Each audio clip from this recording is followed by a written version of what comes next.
keeps me safe with the treble and the bass. I feel free enough to party hard. Côte d'Ivoire. Raise your hand with me if you believe that everybody deserves access to education.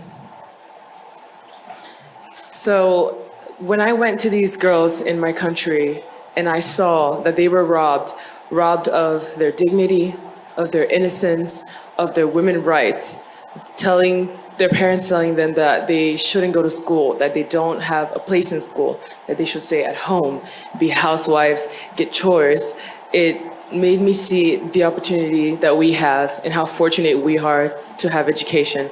And it just made me want to help them even more. So when I got the crown of Miss Côte d'Ivoire, I looked for these girls and I went out there to see what they wanted to do, what motivated them. And what motivates them is people like me, people like Miss Mexico, people like Miss South Africa, Miss Botswana, who have a dream for them, who just need to pave the way for them, to give them access to this brighter future that they need and that they deserve. And that is what my project is about. It's about women's rights. It's about giving them the education they need, because education is so important in a kid's life, and it's such an important determinant of who they will be in the future.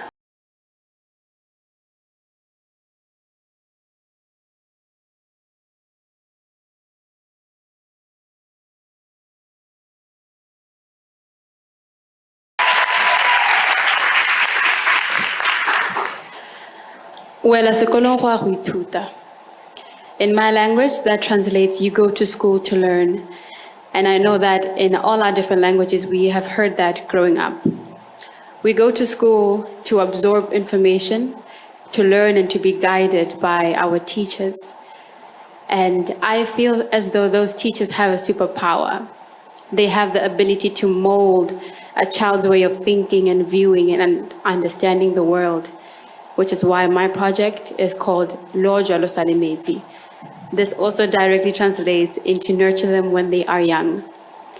I believe that when you go to school, you go to a place where you are going to be uplifted, you are going to be taught, and you are going to be guided. And I also believe in the importance of that being a safe space for a child to grow. So my mental health project has to do with securing the clear communication and safe space of a child growing up. The first step is teachers. We will have stress management and personal development for teachers so that they are able to handle children and how they eloquently view their opinions and how they want to be heard. The second step is to deal with the children. The children are taught to eloquently put aside and know how to communicate with their teachers. And the third step is the parents. The parents are taught how to receive the children and receive their emotions and know how to handle the children. Why do we go through these three steps? We go through them to create an ecosystem that is cohesive and that helps the nurturing and growing and the grooming of the young children. I believe that mental health is as important as learning and being informed. And I believe when these components are put together, it is a formula and a recipe for unlocking great potential and making sure that our children are nurtured into becoming great.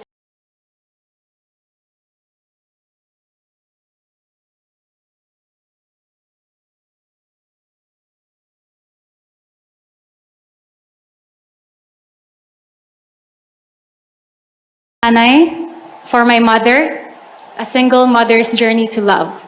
That is my Beauty with a Purpose project, and it's dedicated to my late mother and to all the single mothers in my community. Being a mother is the most important job, it's the most important role, yet oftentimes they are neglected. We fight so much, we talk so much about women empowerment, so why don't we start with empowering our mothers? Most especially those who go through so much difficulties having to raise their families all on their own.